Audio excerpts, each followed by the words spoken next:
माह मुहर्रम के अय्याम में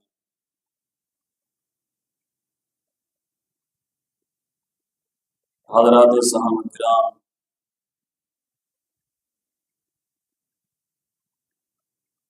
शान में बेतहाशा मुस्तकी की जाती है।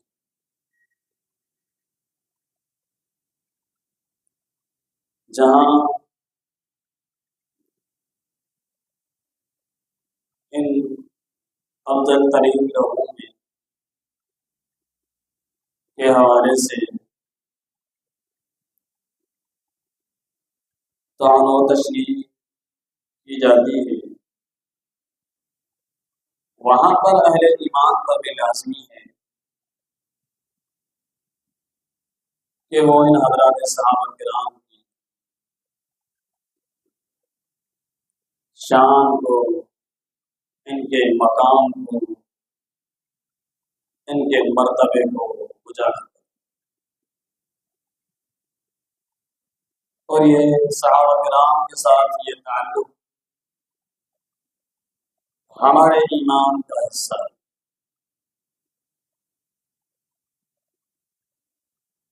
यकीनन नबी अलैहिस्सलातु वस्सलाम ने अपने अहादीस के अंदर, अपने फरामीन के अंदर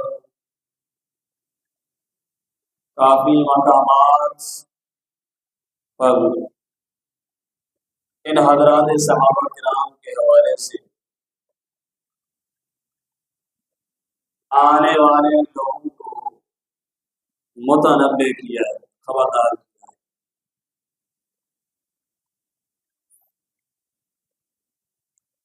आप अलैहिस्सलातु वस्सलाम ने फरमाया कि लोगों, ला तसुब्बु अस्हाबी, मेरे सहाबा को बुरा भला नहीं कहा। इनके बारे में कोई ऐसा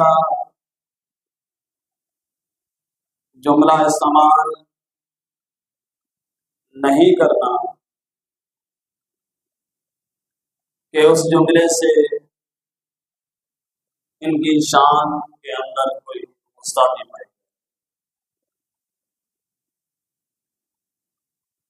फिर आप अलैहिस्सलातु वस्सलाम ने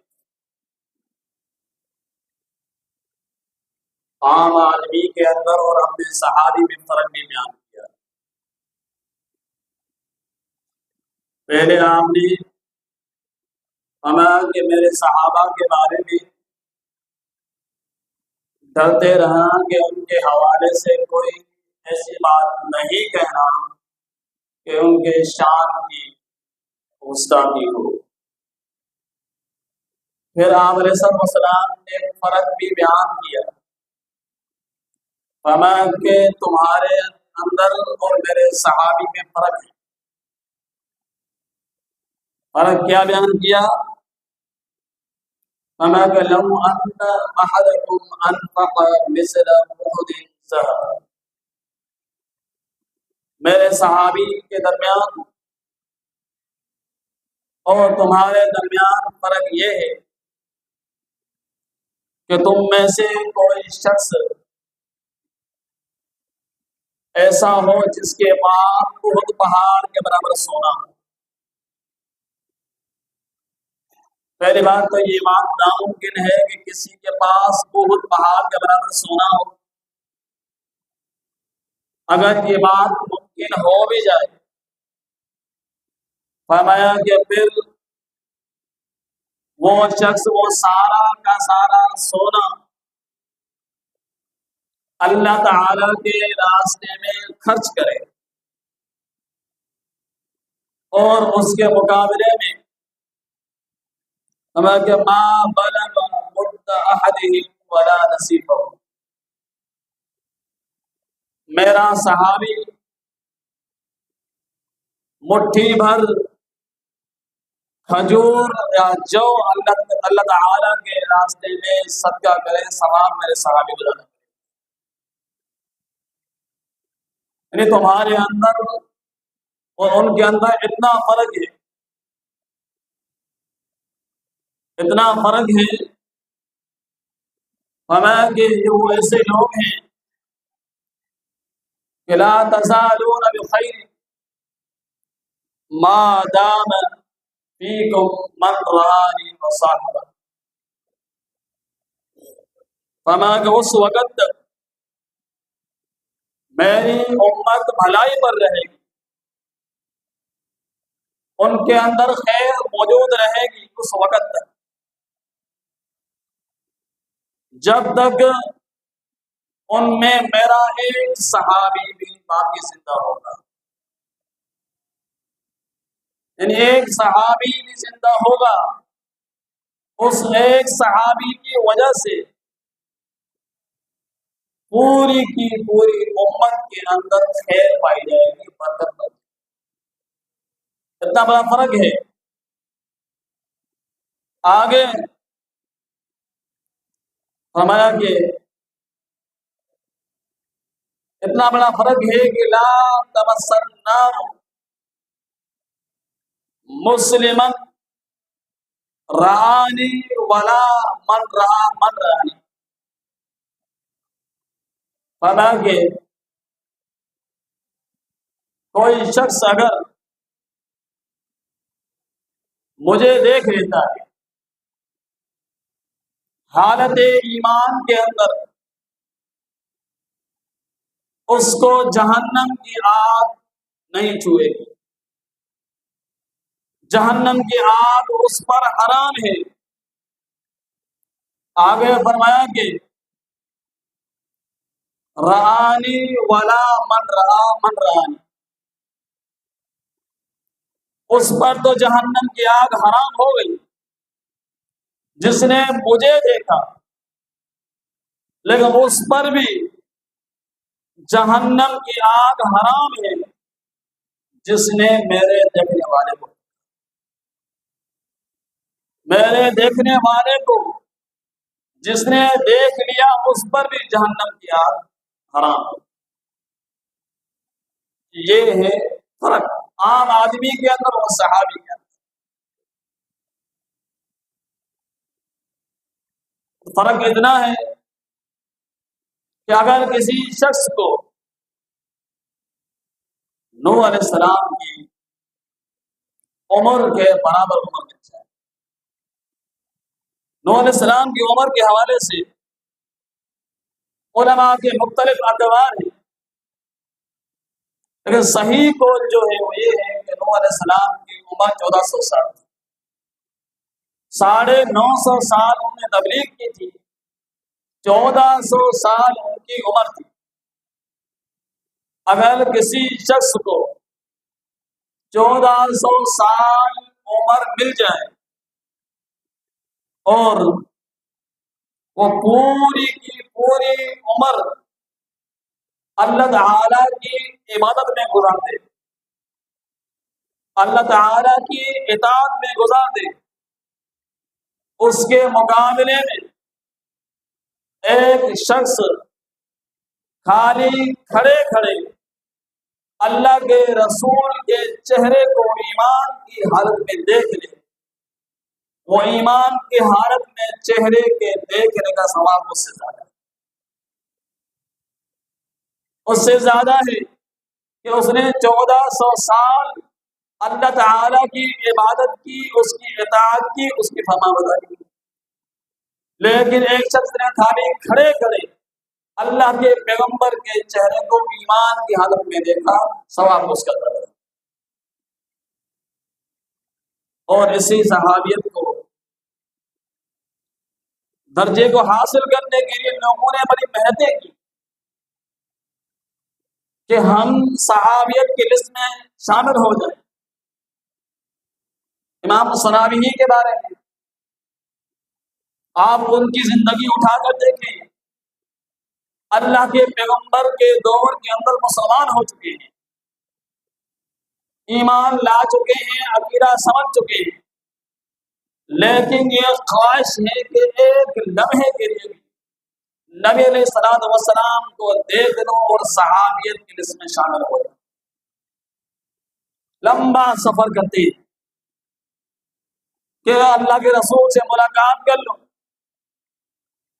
जब मदीने के अंदर पहुंचे, सबसे पहली मुलाकात उनकी उबादा बिन सामित रज़ियल्लाहु अन्हु से।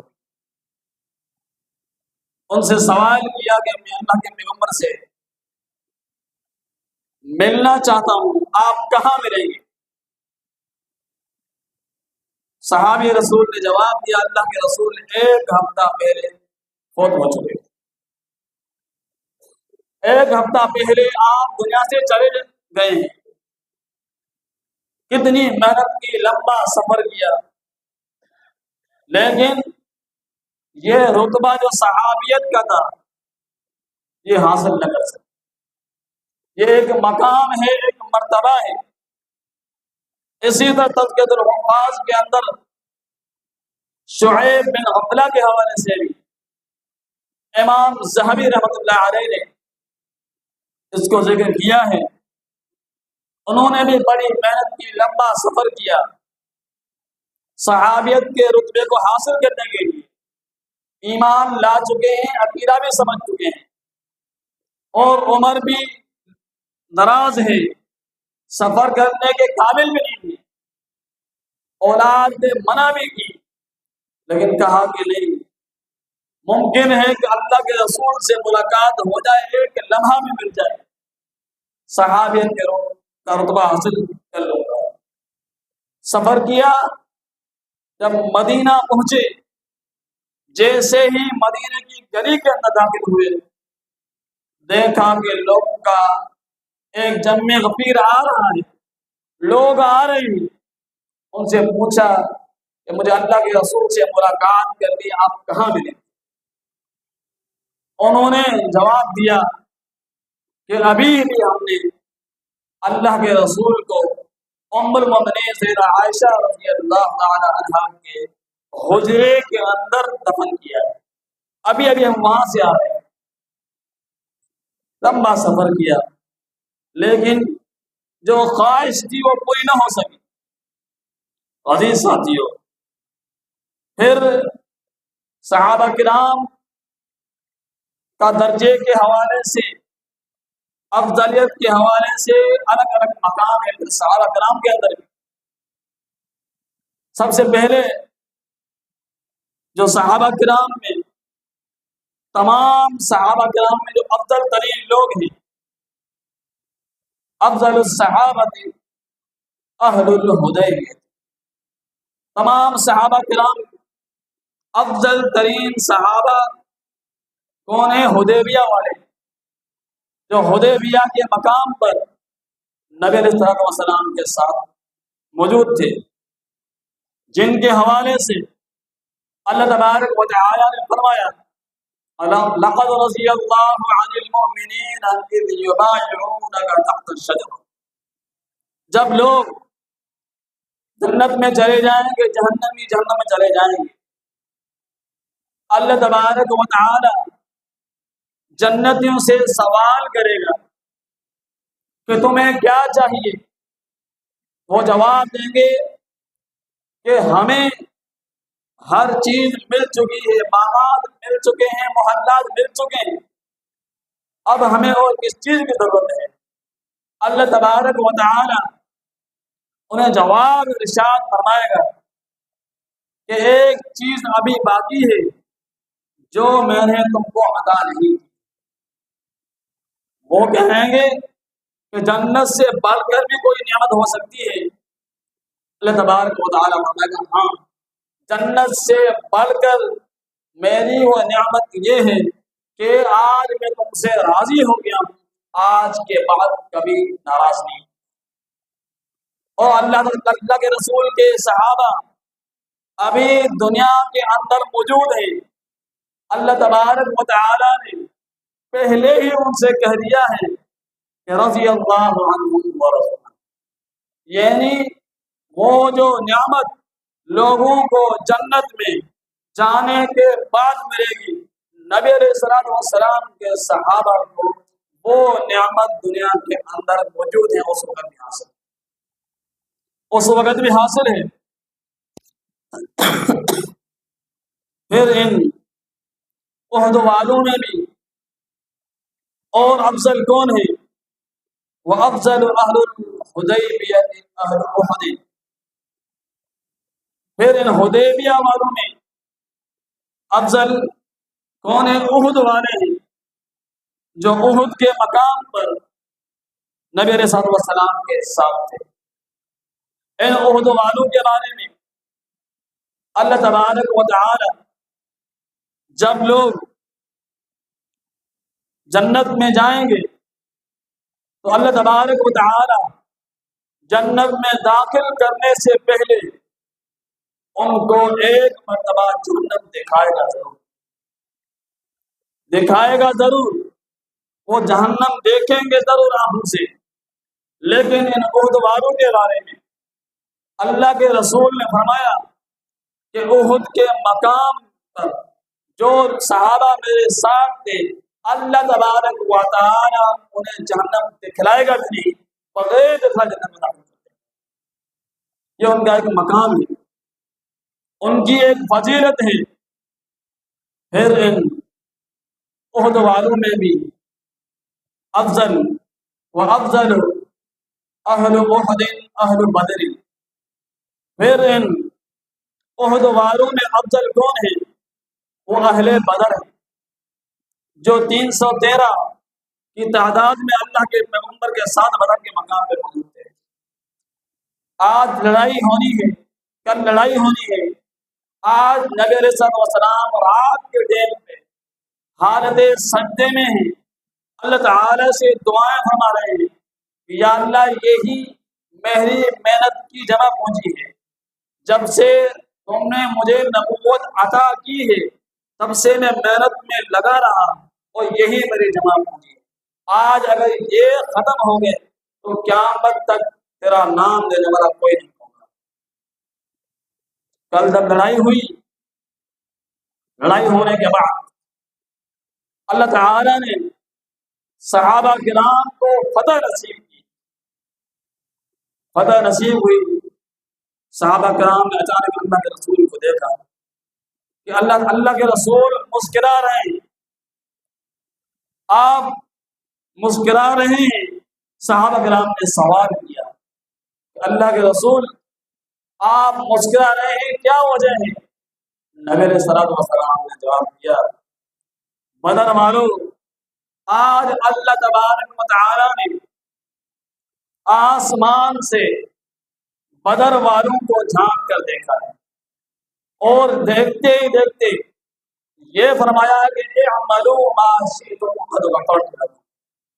ए बदरियों, आज के बाद जो तुम्हारा जी चाहे वो करो, मैंने तुमको माफ कर दिया। और वाकई हातिम बिन अबी बल्ता रज़ी अल्लाह तआला अन्हु, मक्के से खातून आती, सारा उनका नाम था, अल्लाह के रसूल के पास। आपने उनसे पूछा कि तुम किस लिए आई हो? मुसलमान होकर आई हो, तेरा मकसद क्या है आने का?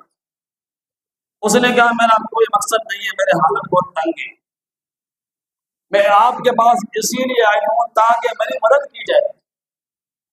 अल्लाह के पैगंबर ने उससे कहा, मक्के वाला जो है वो नौजवान तबका है, वहां लोग मौजूद हैं, कुफ्फार तेरा ख्याल नहीं करते?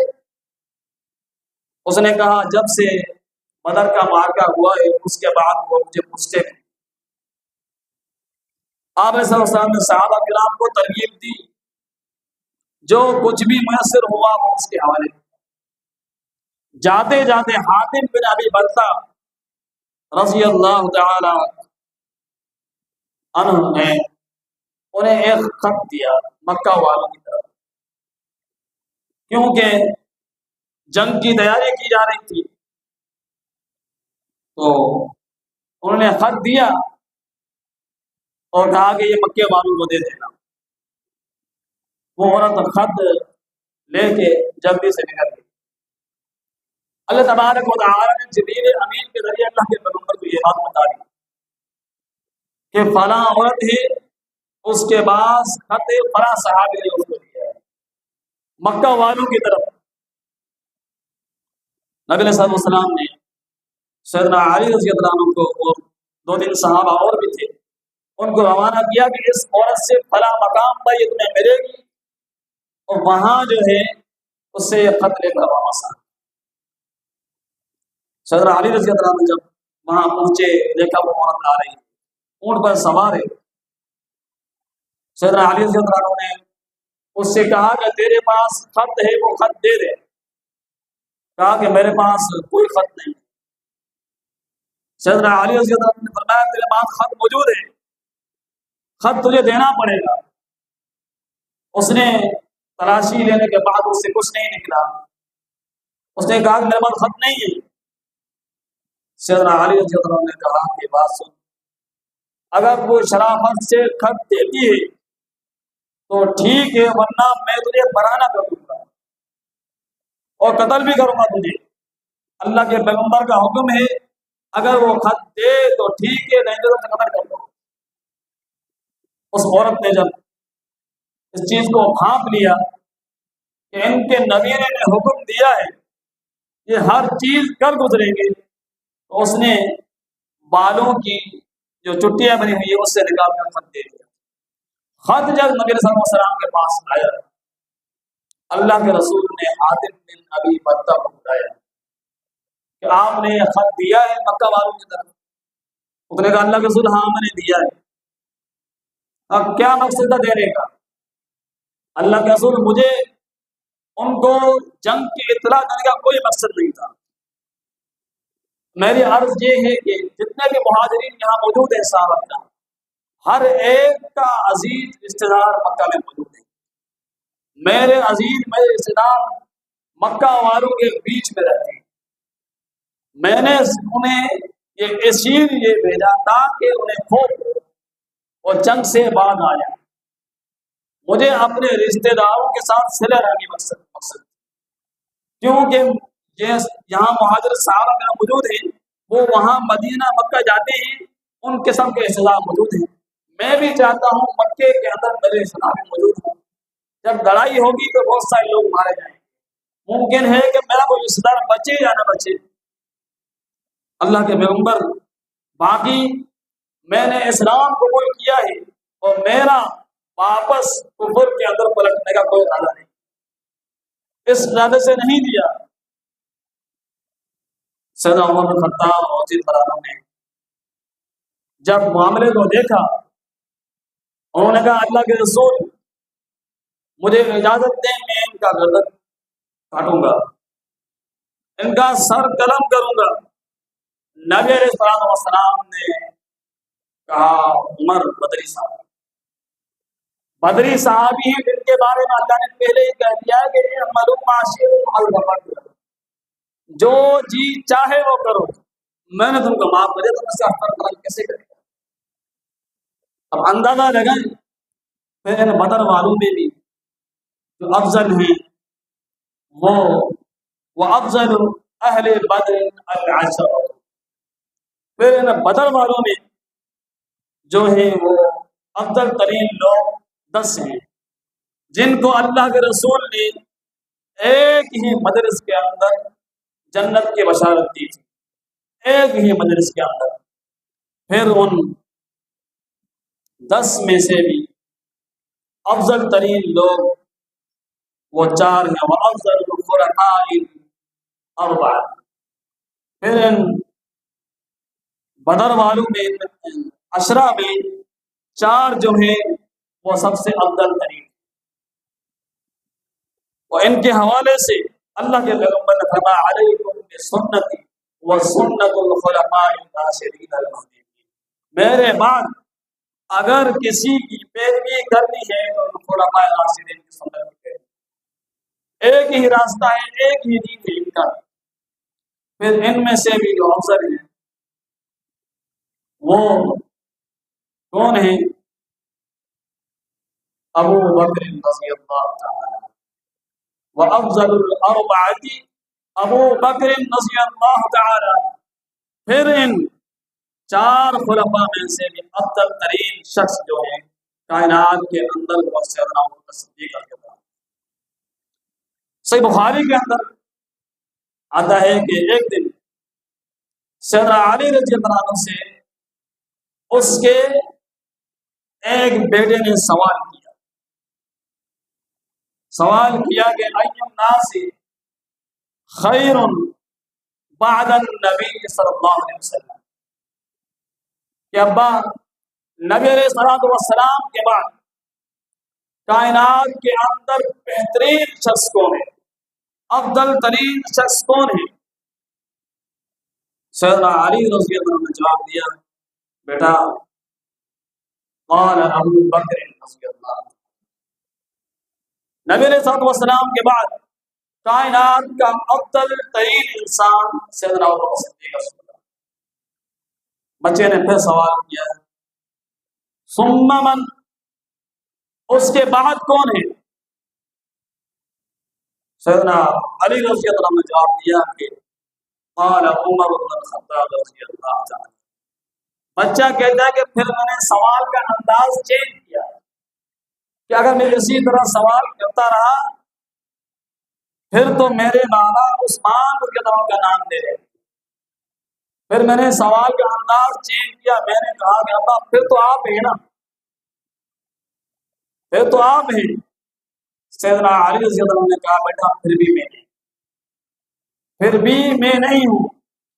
सैयदना उस्मान रज़ी अल्लाह अन्हु ने, आप अंदाजा लगाएं कि और यही तरतीब, ये तरतीब जो मुसलमानों के यहाँ है, यही तरतीब उस वक़्त के काफिरों के पास भी यही तरतीब। आप उहुद के मकाम को जब जरा तारीख के आईने में देखें, सैयदना अबू सुफियान जो बाद में मुसलमान हुए रज़ी अल्लाह तआला अन्हु, उस वक़्त जब उहुद के मकाम पर लड़ाई हुई तो बहुत सारे सहाबा किराम उसमें शहीद हो गए। पहाड़ के पीछे से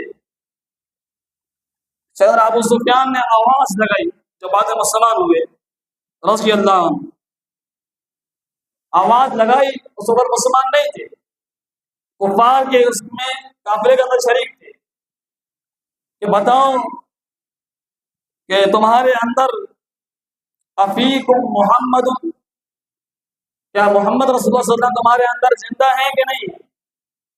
क्योंकि उन्हें यकीन था कि अल्लाह के पैगंबर अगर जिंदा हैं तो मतलब अभी तक काम बाकी है, क्योंकि बहुत सारे सहाबा किराम शहीद हो गए थे, पता नहीं चल रहा था कि कौन जिंदा है कौन जिंदा नहीं।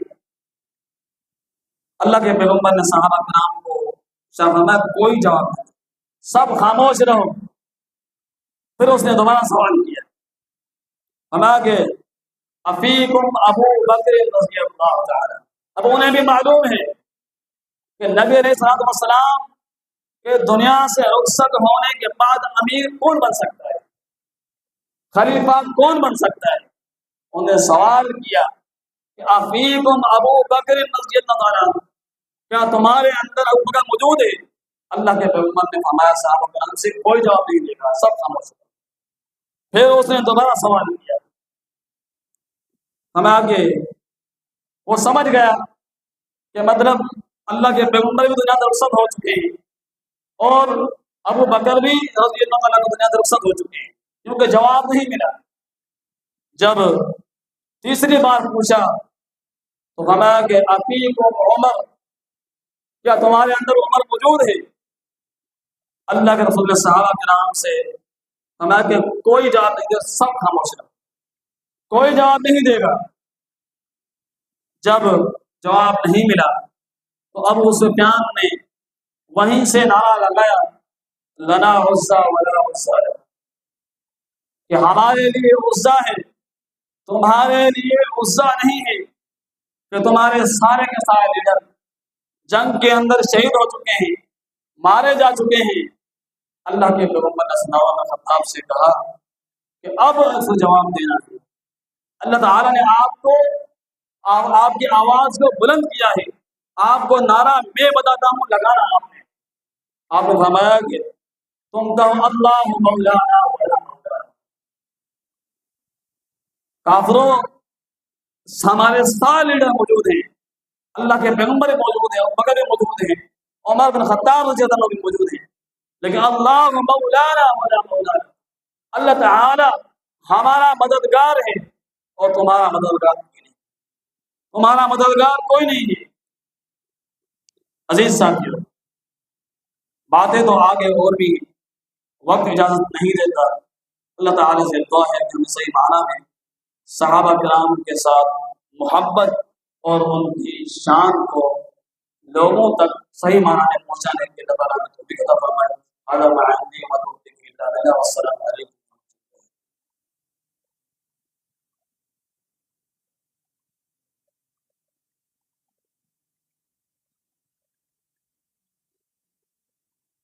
इन्नल हम्दुलिल्लाह नहमदुहु व नस्तईनुहु